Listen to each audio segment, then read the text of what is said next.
I'm Jimmy, And I'm Jake, and and we've we've got got issues. issues. This is our second episode. Today we're talking about Batman Uh, number two. what was the name of that one again? It is Let's see here. Trustfall. Trustfall. Yes. So, last time we left off, There was a body pinned up against the wall. right, and Dick Grayson's DNA had been found on the Yes. dead body. Let's see where that goes. Yep. So, this issue was released in what, December December 2011? 2011. Yeah, Yep. right there. I was 12 years old when that came out. Gosh, but you're a youngster. I am. What do you think of this cover here? We've got Batman, and he's ripping this guy out of a helicopter. I do like it, but I don't think it's as good as the third cover that we have here, where it's in all black and white. I like Well, it's that. the same Yeah, cover, it's just not colored. I just like the black and white aesthetic there. Okay. I think the coloring is pretty good on the main cover here. Yeah, now on the second one, I actually have, or had, a bookmark with that Batman on it right there. It's a pretty iconic piece of art there. Batman standing on top of this. Gargoyle. Yeah. So the variant comics were done by Jim Lee and Scott Williams and Alex Sinclair. I think Jim Lee always does a good job in illustration. He does a great job. Yeah, didn't he work on G.I. Joe comics back in the 80s and 90s? Jim Lee's worked on everything: Marvel, DC, IDW. um, Not IDW. Wait. Image Comics. Image. Thank you. Yep, he is a really good artist. Yeah. And so, jumping in, we have the first page here. It's the Gotham skyline, and we have Wayne Tower. Or the old Wayne Tower. Right, the original Wayne Tower, which I guess is just a visitor's center now or something like that. Yeah, from 1888 by Bruce Wayne's great-grandfather, Alan Wayne. Yep, so the Waynes have been around Gotham since, forever. Yeah. And we have Batman talking about the different guardians on the tower.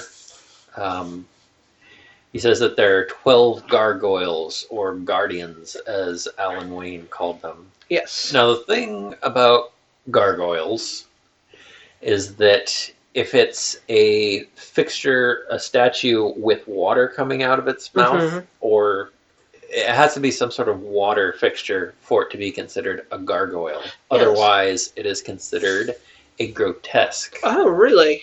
So technically, these are grotesques sitting on the edges of this building. We don't know if water falls down from them. Well, they wouldn't. I mean, we don't know the plumbing of this building. It's not a water fixture, and it shows it right here. They're just sitting true. On the edge of the building. They're not shooting water. You'd see a gargoyle in like a fountain or something. So does that make, the show Gargoyles? Yeah, that's wrong kind of entirely. Yeah, that's kind of a misnomer. The fact that gargoyles, they're not actually gargoyles. They're grotesques. Huh. Yeah. Well, they look grotesque too. A little bit of trivia there. Yeah, and Batman's talking about these gargoyles watching over the different entrances to Gotham, the bridges and tunnels, and then the trains. And he talks about the quality of the windows there. Yes. And then the next page we see Bruce Wayne going right through it. In his tux, being stabbed by those same knives that we saw in the last issue that were stuck into that John Doe. Yeah. He talks about the best way to break the window. through the edge rather than through the middle where it would bounce back. So clearly whoever we're facing off against here knows what they're doing. when it comes to architecture and assassination. So what are you thinking at this point? We see Bruce Wayne falling through the window and then falling down. When I saw this, I was like, what the hell just happened? Why is Bruce Wayne going down, falling down? Yeah, whenever Bruce has to fight, I'm like, God, he's so handicapped because he's got to maintain the facade of Bruce Wayne being some philanthropist, playboy kind of guy. He can't bust out his Batman moves. Right. And so the opening, pretty solid. We have Bruce Wayne falling, and then... That page I'd rate a 10 out of 10 right there. It was unexpected. Yeah, I like how calm he looks as he's falling. He looks like he's just getting ready as he's falling backwards. He's not screaming or anything like a normal person would. Oh, that is weird. Obviously, he does this every night, so... Right. He's the Batman. He's used to it. Shh, don't tell anyone he's the Batman. Okay, I'll keep that a secret. Then we jump back 24 hours earlier. This is a pretty common storytelling trope where you show the action and then you cut back to the build-up towards that. You see it in media all over the place. Yeah. I mean, it's not like most crime shows do this, actually. Like CSI, maybe.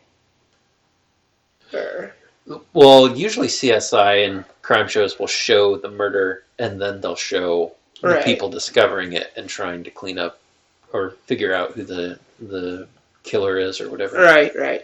This is more like a Tarantino flick or like a what was that Christopher Nolan Memento? You ever see that one? No, I've not seen that one. That's a good movie. But anyway, it's a popular trope, which I don't necessarily think means it's lazy storytelling, but I don't really care for it. Right. I do like that we're hooked with this action right at the beginning. I know that if I was picking this up off of a comic book stand or downloading it, I would be really caught off guard when I first got it, and then when I'd flip through it. You know? Yeah, I guess sometimes when you're reading through comics and you see something like this and you don't see the build-up, you're like, did I miss something? Right. And then you go back to the next previous issue to see if you missed something. Right. Then you flip the page and it's 24 hours later. Or earlier. Mm-hmm. So the next page we have 24 hours later. We got these villains, or not really villains necessarily, just criminals, thugs. Yeah. Flying through the Gotham in this helicopter. Right. And it looks like they had grabbed or stolen 10 of these statues. Well, they look like bodies. They do look like bodies, the way they're wrapped up. Right, yeah. But they don't explicitly say what they are. I'm assuming they're just statues, but it's tough to know. But, well, that one looks like it's sitting, like that person just set him down. I don't know. Yeah. Yeah. He says something about never was much for pale girls anyhow. Which is that dead people? Pale girls? I hope it's not a dead person. Well, they're not alive. They're not struggling. Right. Who knows? But we see a gauntleted fist about to strike the window of this helicopter. What are your thoughts? And then we have this big crash at the bottom. What are your thoughts on... this is called onomatopoeia. A sound that... a word that describes a sound, basically. I do enjoy myself a good onomatopoeia. So like the Batman 66. Like boom. Zing. Yeah. Pow. I think they kind of overdid it in that Adam West Batman show, but it helped enunciate the action. Yeah, I kind of like it too. The the font is a little big. It takes up a lot of space. But, Takes up like a quarter of the page. yeah. Flip the page and we see Batman. Pulling this dude out from the helicopter, or Yeah. on his motorcycle, on the train tracks. Yeah, so pretty badass. Batman. What are your thoughts on his motorcycle, though? I really like it. Yeah. The design's pretty cool. It's sleek. It looks like it has some sort of jet engine or something on the front of it. Right? You see this like propeller looking thing. I don't know if it's like an air filter or if it's actually like a jet engine. No, it's just a really big brake light. A brake light in the front. Yes. Yeah, not great at design there. No. But yeah, Batman, he's a pretty tough dude. Just pulling this guy out of the helicopter. Then the criminals start to panic, and the pilot, he says, if Batman wants to play chicken, then let's play chicken. So right? We see this... the pilot's looking all smug, too. Yeah, he's like, I got this. Which, when you're going up against Batman, I don't know why you would have this much confidence, but okay. He seems to know something we don't. And we see this train barreling down on them. The guy that Batman has pulled halfway out of the helicopter, he looks over as he hears the train honking. And Batman just lets the guy go halfway out of the helicopter, and he starts speeding up. And the thugs don't know what he's doing, but we see this really cool panel where he's racing ahead of the helicopter straight towards the train. Yeah.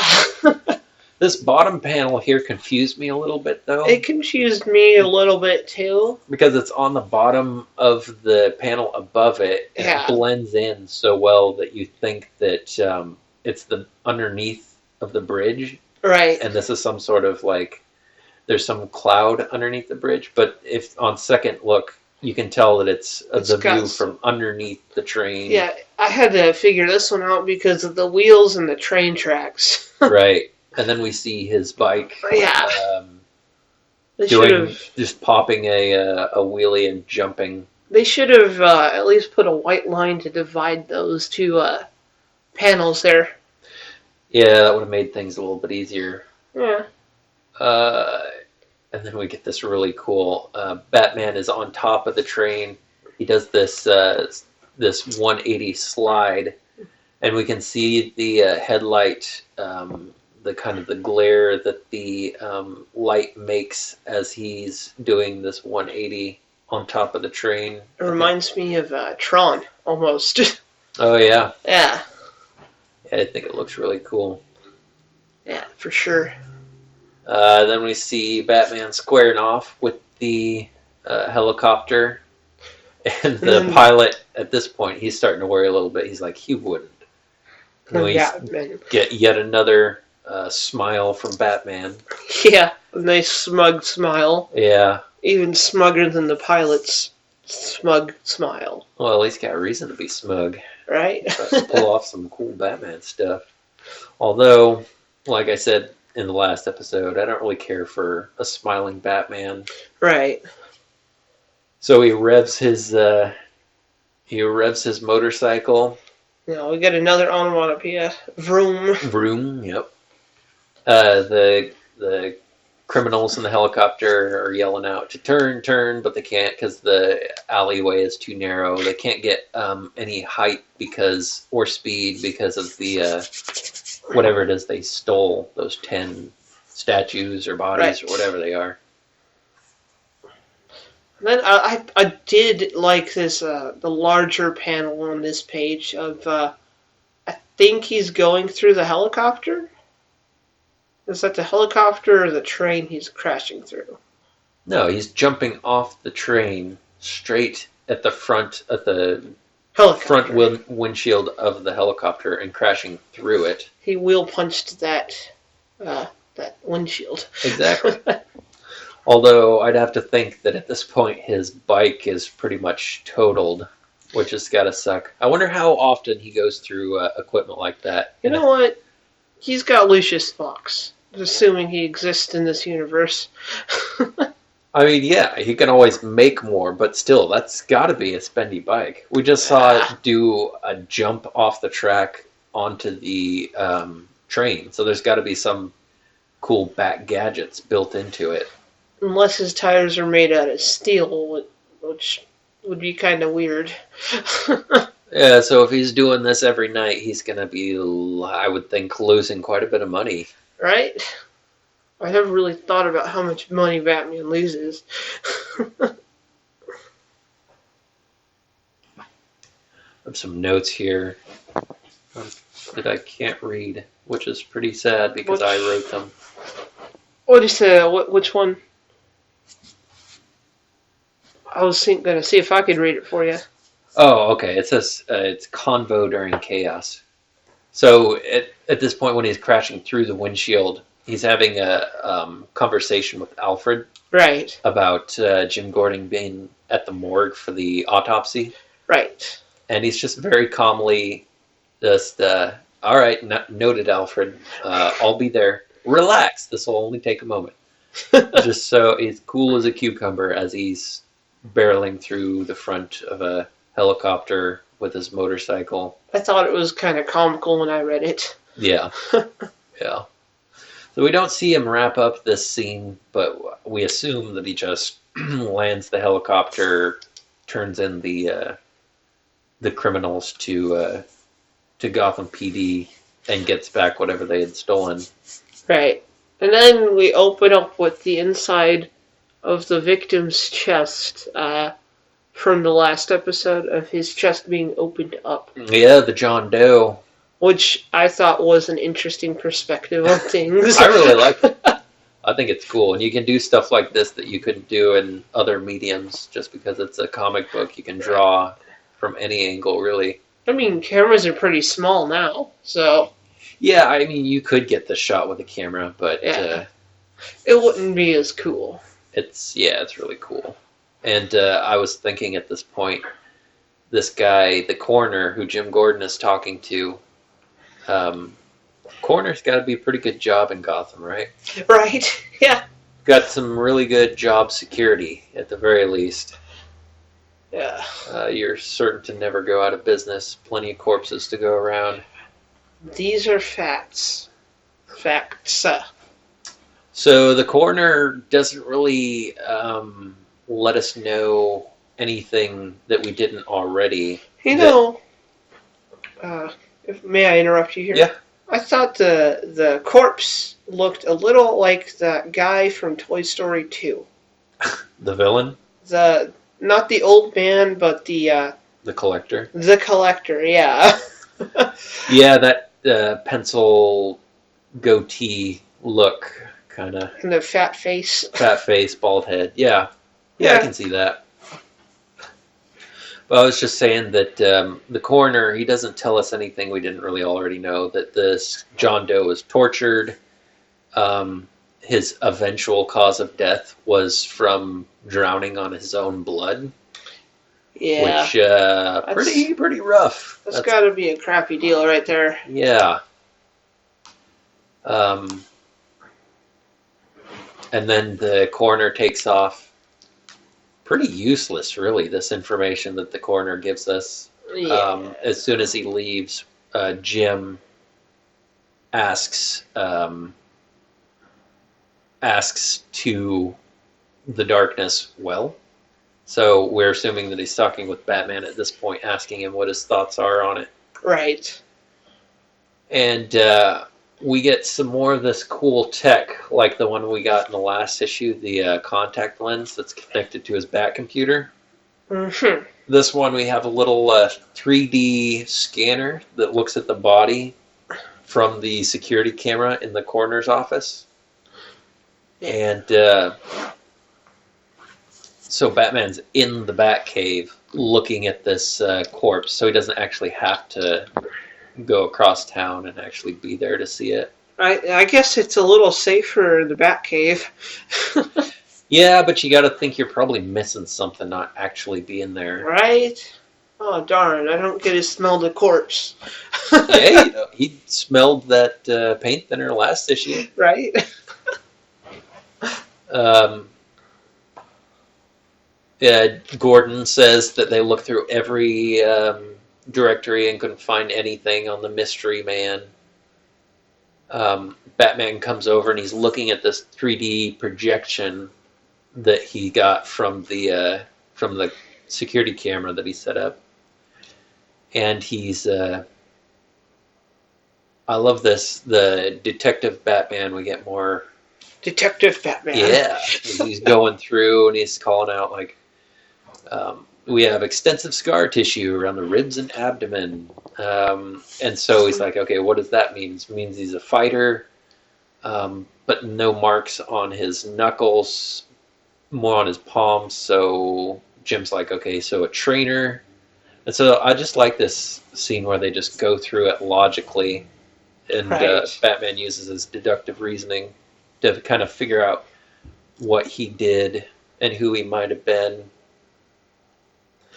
But ultimately, they find out that he's probably some sort of trainer. Yeah. In the next page, do they get to the mouth yet? To the mouth, they will, yes. Okay. But at this point, what page is this here? This is page 10.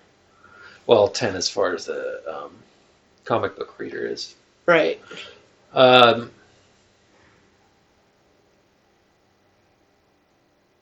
And then Jim's asking about the message. Why would he leave the message that Bruce Wayne will die tomorrow? Right. Why would they leave that? I don't think it was him, though.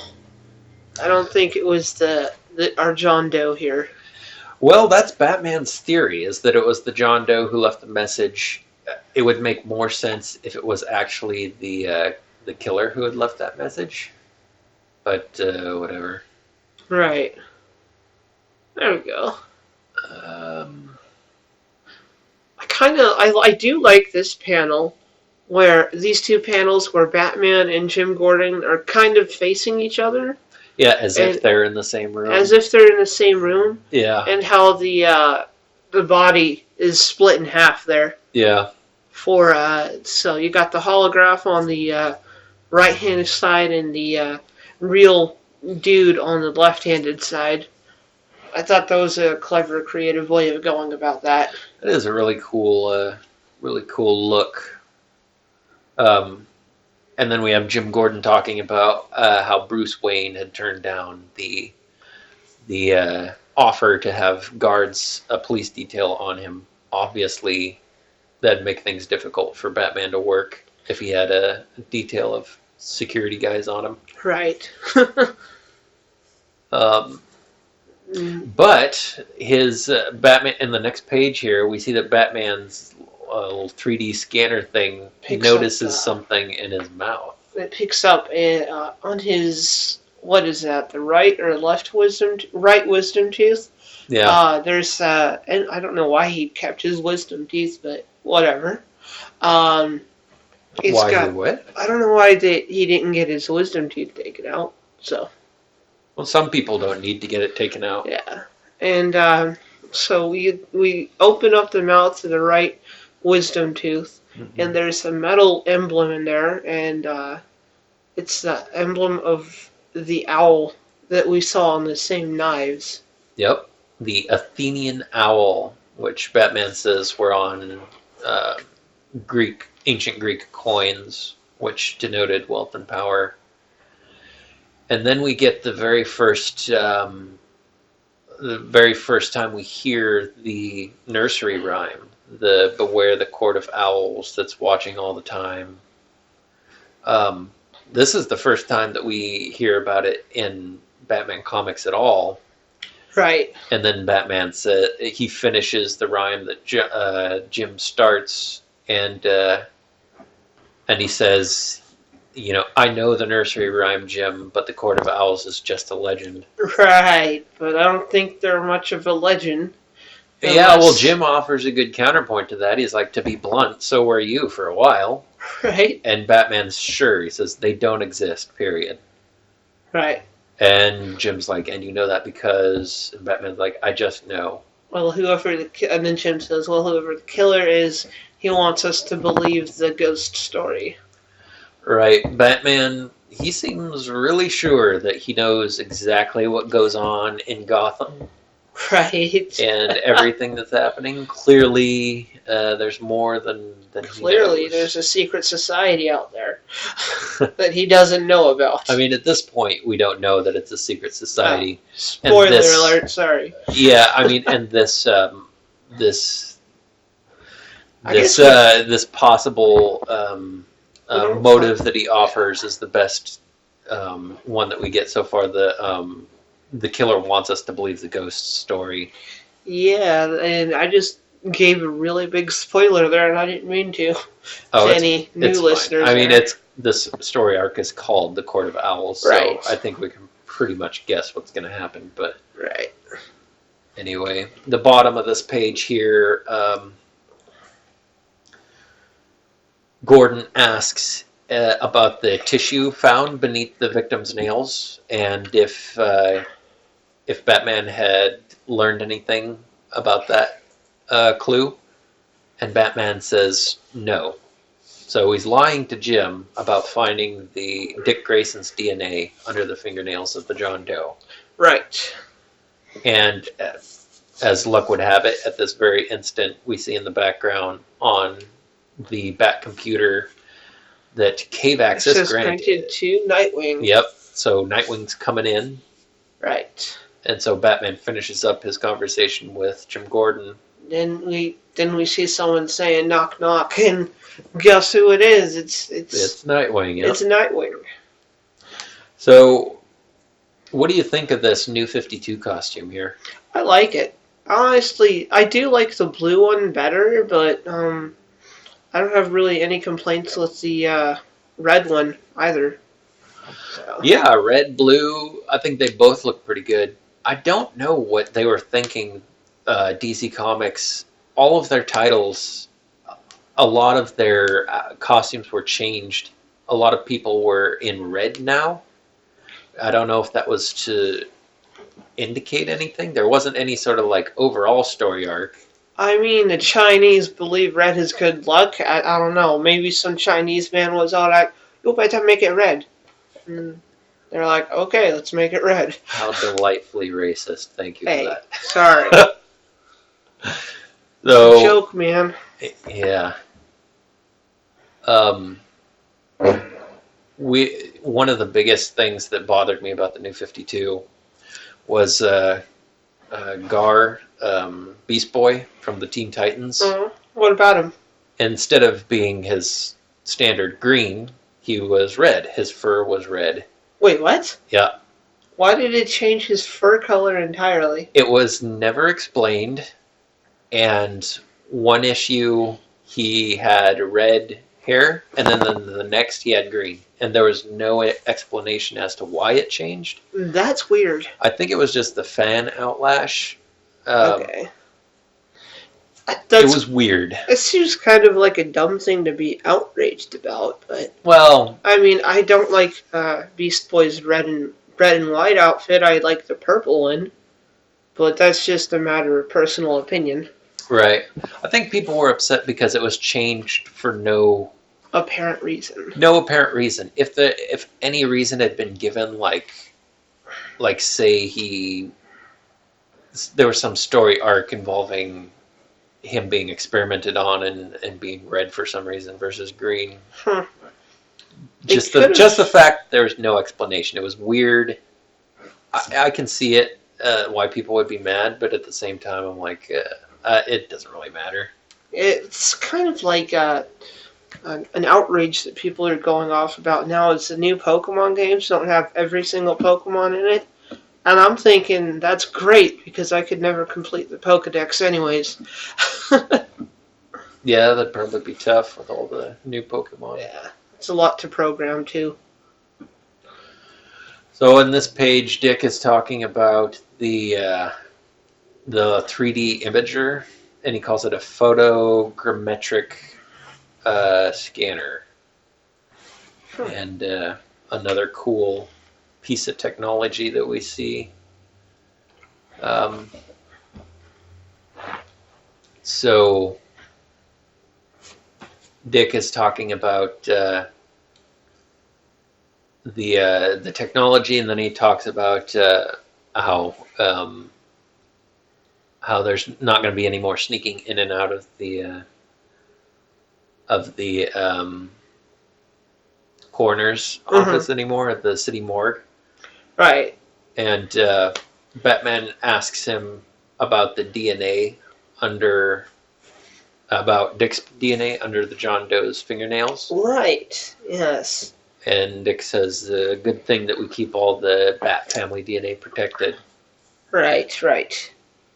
And Batman asks if he recognizes him. And so Nightwing says he does, that it was at some event where there was press and stuff. And he mentions that this John Doe came up to him and grabbed his arm and said, they're real, they're everywhere, and they're sending him for you, all of you. Right. So at this point, we're like, okay, who's sending who? Right. After who? We know that this is, of course, referring to sending the Court of Owls after the entire Bat family. But at this point, we would have no reason to know or to believe that would be the case, because how would this guy know who everybody was? He's just some John Doe. Right, so clearly he met up with Dick Grayson beforehand. Well, yeah, that's what he says here. You know what I think this John Doe should have done is at least given him his name. I'm so and so, and these people are after you. But it doesn't really create much of a mystery there. Yeah, it's kind of vague. It's like when someone's about to die, and they say, the treasure is buried at... and then they die. They die. It's like, dude, you gotta get that information out. Right? Just die on me. It's like, damn it, I guess I'm not gonna find that treasure anymore. So this next page, this scene, we have Dick and Batman still talking, and it seems like there's possibly some trust issues here. Right. Batman asks him about the DNA, and Dick says that the John Doe was grabbing his arm, and when the security pulled him off and they scratched him, he scratched him pretty good. And then Dick offers to take off his glove and show Batman. And then you're like, and then Batman says there's no need for that. So at this point, I thought, well, of course there's no need. You know Dick better than almost anyone aside from Alfred. So there would be no reason not to trust him. But then Dick says, you already checked the surveillance footage, didn't you? And Batman's like, of course I did. So... Of course I've checked the surveillance footage. Yeah, I guess when you're Batman, it pays to be thorough. Right. You don't want to get backstabbed. In that panel, when he says, of course I checked the surveillance footage, he kind of looks sad. Yeah, he's got kind of a frown. Yeah. And his triangle eyes in the cowl look kind of like a little sad, a little somber. Yeah. And so, next issue we have, or next page, we have Bruce Wayne meeting Lincoln March at the top of the old Wayne Tower. Right. And so now we're seeing, okay, so this is where the start of the issue, we're starting to meet up with the current time where Bruce is falling through the window. Mm-hmm. What did you think of Bruce and Lincoln's meeting here? I thought it was interesting. I liked how Bruce was like, here, let me write you a check for your charity or whatever. And Lincoln's just asking for his vote. Yeah, at this point, you can assume that Bruce has done his homework on Lincoln, and that's why he's ready to donate money at this point. Right, and then Bruce, not Bruce, but Lincoln's all like, Bruce, I don't need your money. Yeah, I just need your vote, which Yes. Bruce assumes means a public endorsement, which Bruce says, I don't do that. And then Bruce is like, okay, so what do you mean by that? What do you mean by you need my vote? And Lincoln's like, I just kind of want an ally. I gotcha. So Lincoln goes on to talk about his story about how his parents died when he How- was young too. He's claiming that him and Bruce are the same. Well, if this story is to be believed, it kind of is a similar experience. He lost Right. both his parents in this car wreck. What did you think of this story that Lincoln's telling about his parents dying, about this this little pendant that he made his mother? I suppose I thought it was very heartfelt with the pendant thing.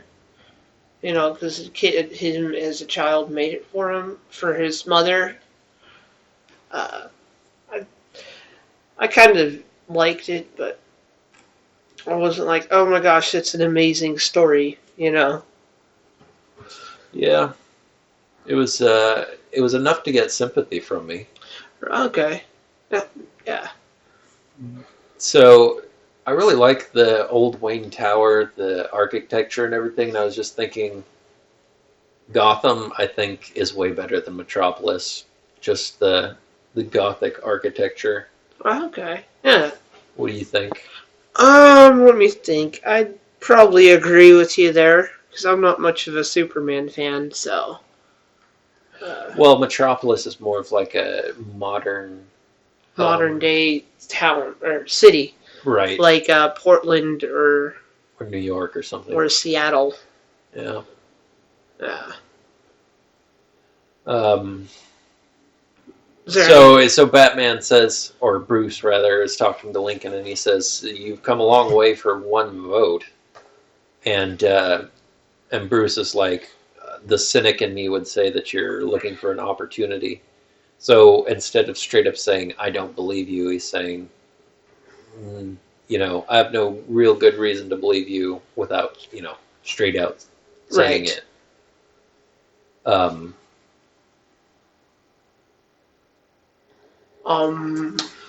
So we see Lincoln and Batman continue to talk.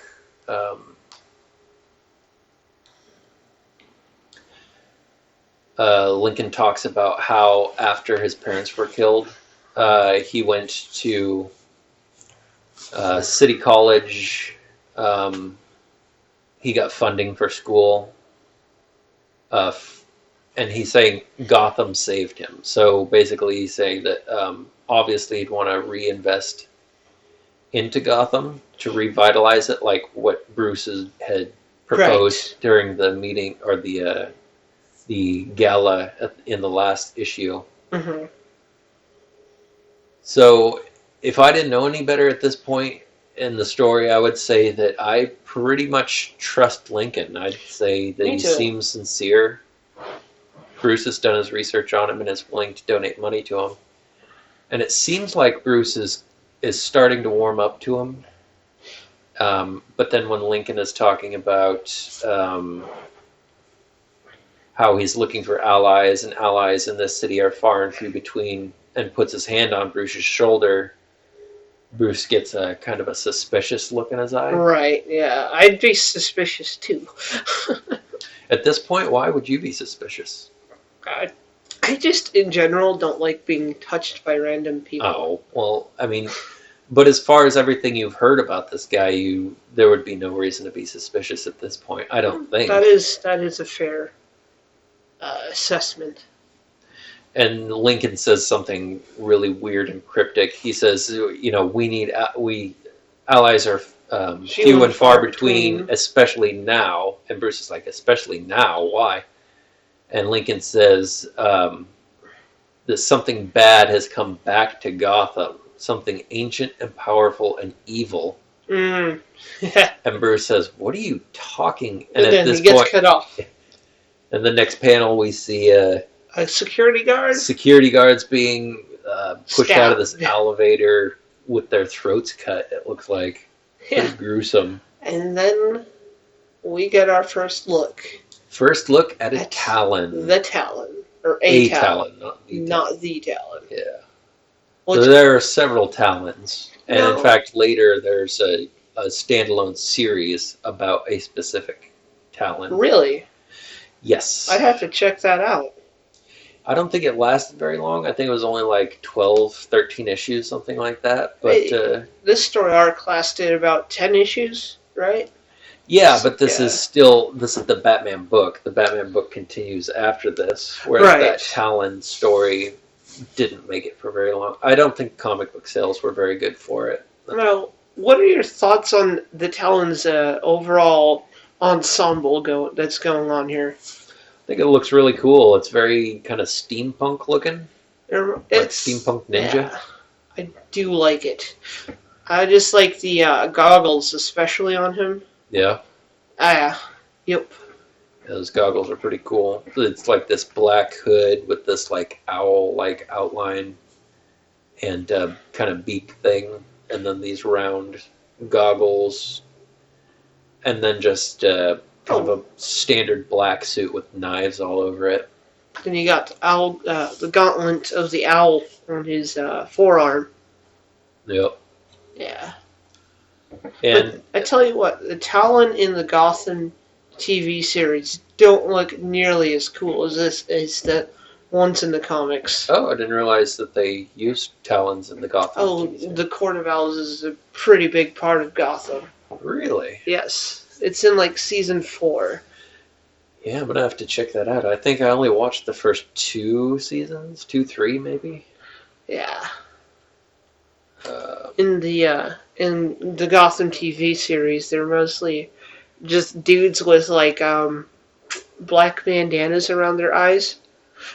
Oh, that's lame. In black outfits, yeah. I was just happy to see them on TV. Yeah. Yeah. Live action. Let's look at Talons would be cool. let's continue on here. Yeah, so Lincoln and Bruce are in the back, kind of trying to tend to these security guards, but it looks like they're already dead. But then Lincoln gets up and he's like, if you think you can scare us. And then he gets a knife thrown at him. Yeah.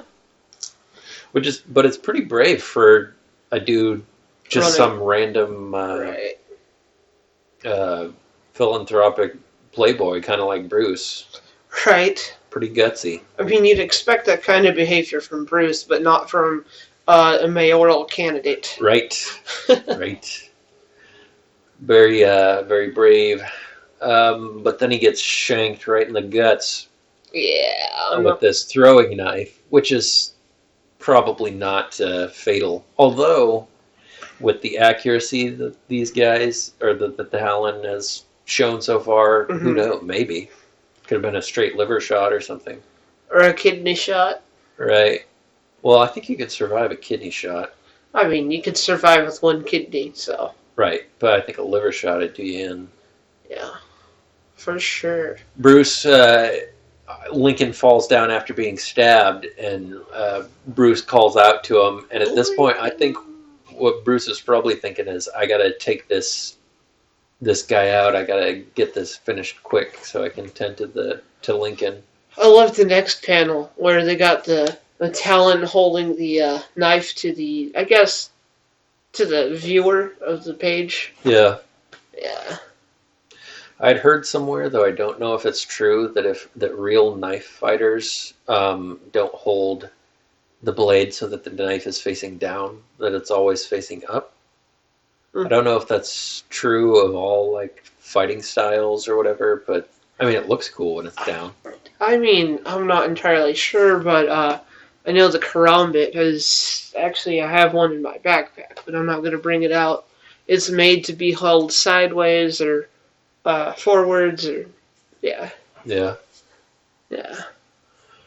So yeah, we see the Talon squaring off against Bruce, and we get Bruce thinking, I don't recognize this guy. Someone new, someone fast.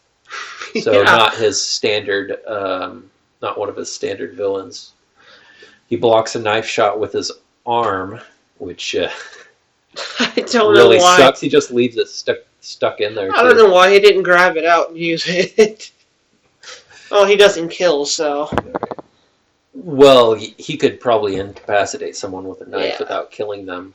But the thing is, he's Bruce right now, which again goes back to that whole. It really sucks when it's Bruce Wayne having to fight and not let out that he's actually Batman.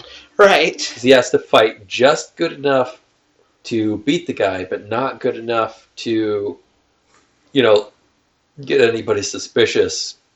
That's got to be really tough.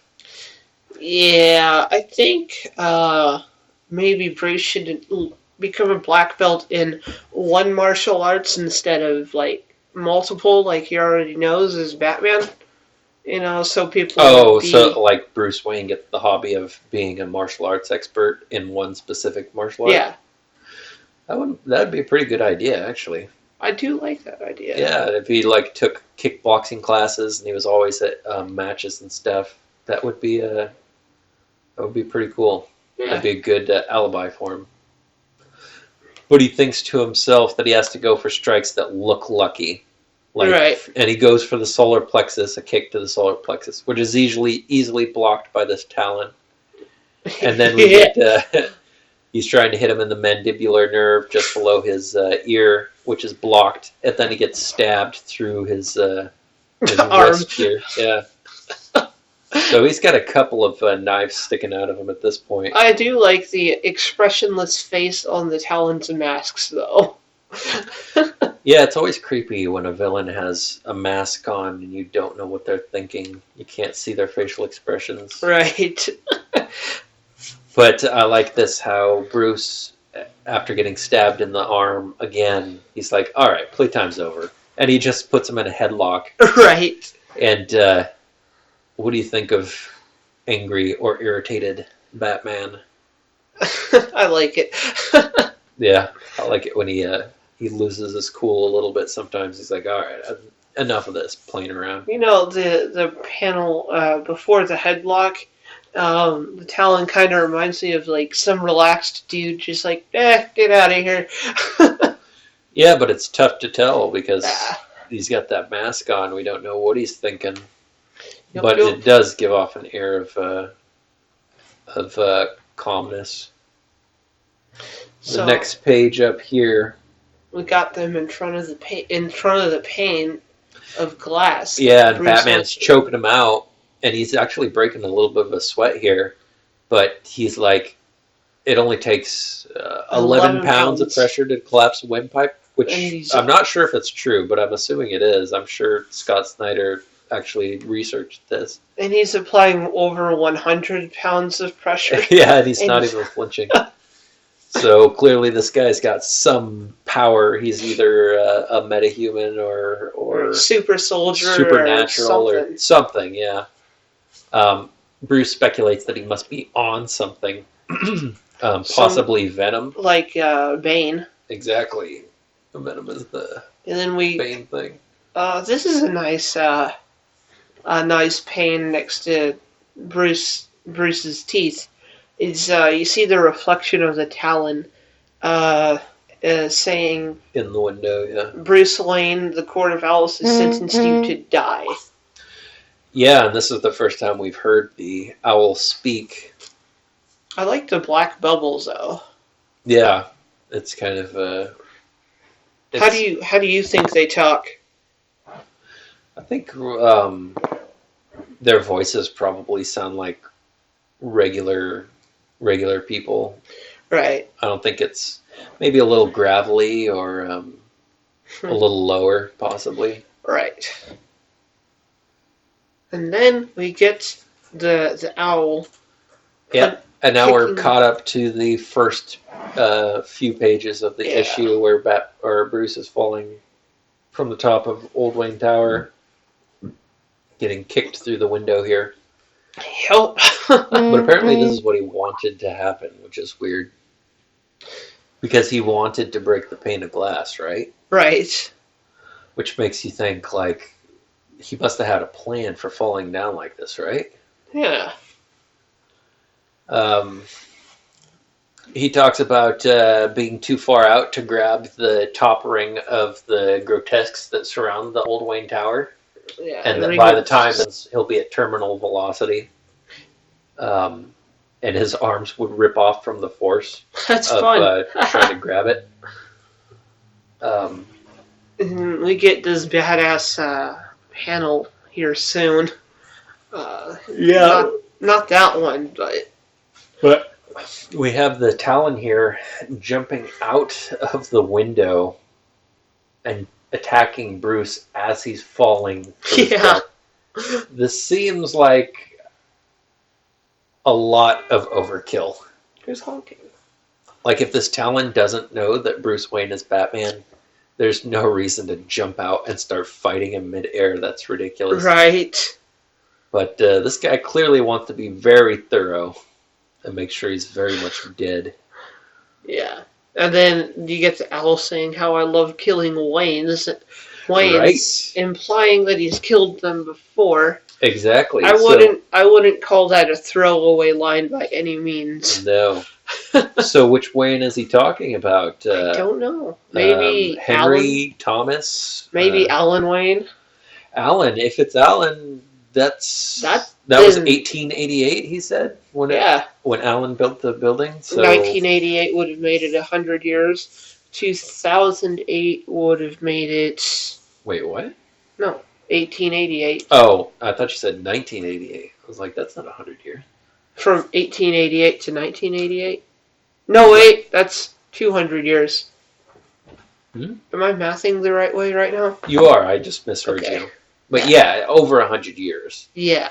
So maybe this society or this Court of Owls has been around longer than you'd think. That's what that kind of implies, yeah. But we don't really know. It could just be a bluff.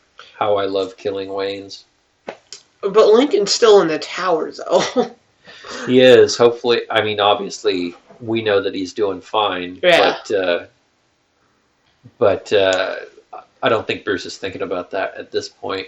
I think he's just glad that the Talon, the assassin, is outside of the building at this point. Right. But we see these really cool like hooks, like Wolverine hooks, except like curved at the end. Almost like talons.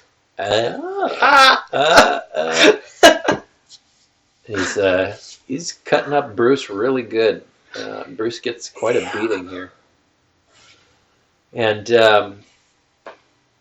as they're falling through the sky, fighting, punching each other, Bruce mentions that there's something that he didn't mention earlier about the design of Old Wayne Tower, a 13th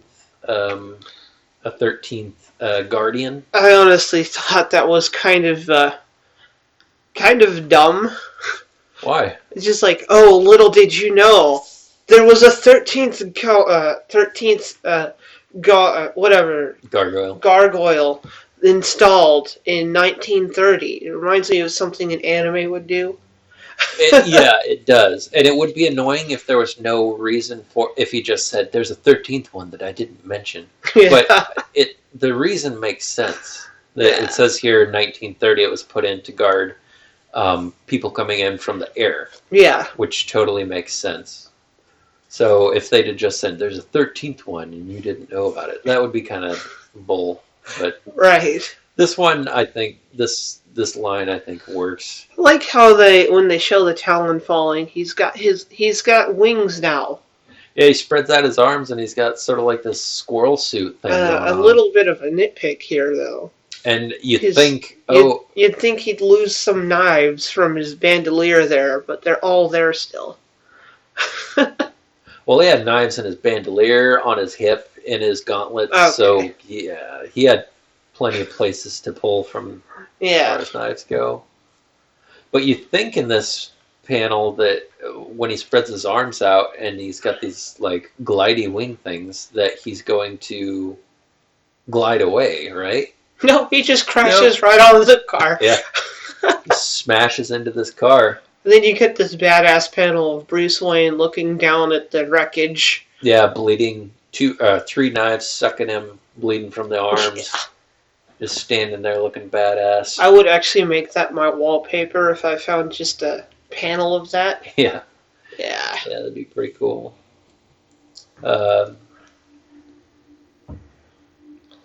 and then Batman saying, whoever that was that tried to kill me, he was good, but he made one mistake. He tried to use Gotham's legends against me. So he's still a skeptic. Yeah, he's still smugly sure of himself that there is no such You see the Talon getting covered up there by in a paramedic van as if he died. Yeah. But yeah, so this last page here, it kind of it's a big trope. The whole them driving in an ambulance to take this body to the morgue, and all of a sudden the body sits up. Yeah, like it reminds me of like Friday the 13th when he comes back. 6, I think, when he comes back to life again. Yeah, or any number of movies. This is a very popular trope that I've seen all over the place. The only one that I could think of is the Friday the 13th series. They beat that trope to death. And I really hate seeing innocent people die in these comics. Which, gives me even more of a motivation to see Batman kick these mop dudes. The floor with them. Yeah, kick these dudes' asses. But so the last panel, we see the Talon driving off in this ambulance after having supposedly died. Right. So we don't know at this point. We don't know what the deal is going on with this guy. He can withstand hundreds of pounds of pressure on his neck, fall from the top of a skyscraper and live. So how the heck would you stop this guy? He seems immortal at this point. Unstoppable, just like Jason Voorhees. But you got to imagine that this Talon is pretty pissed off that Bruce got the better of him. Just some dude. So that's that. That's the end of the issue there. What would you rate this issue out of between 1 and 10? What would you rate it? I would rate it a 9.5.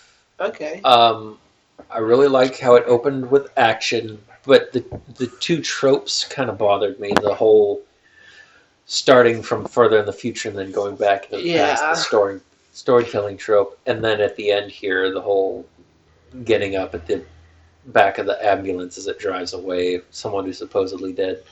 Yeah. I mean, it's kind of nitpicky, but and if only one of them were in the comic, I think I would have given it a 10. But you see it so often in other media that it just kind of drags it down a little bit. But other than that, the artwork is great. We had great action scenes. We had more Batman the Detective. We have this thread with Dick Grayson and the John Doe that's continuing, and we learn more about Lincoln March. We see the Talons. What else? What else would you want? I think that's great. So, what would you give it? I'd give it a 10 out of 10. I do like me some tropes. Yeah? Yeah. Well, I guess they keep using them for a reason. Right? But I just like the introduction of one of the Talons, even though we don't get their names now in this issue, but, me and Jake know their names already. And he only says 2 things in the whole comic, so we don't get a lot of information about him. I loved the line where the Talon said, "I love killing Waynes." Yeah. That was, it's like, what does that mean? I know that if I were to pick this up off of a store shelf, that would make me want to pick up the next issue. Definitely. Yeah. They do. Scott Snyder definitely does a great job at leaving it at a point where you want to read more, and he keeps the pace really well. But yeah, great issue, and I'm looking forward to the third one. To the third issue, which is called The 13th Hour. Ooh.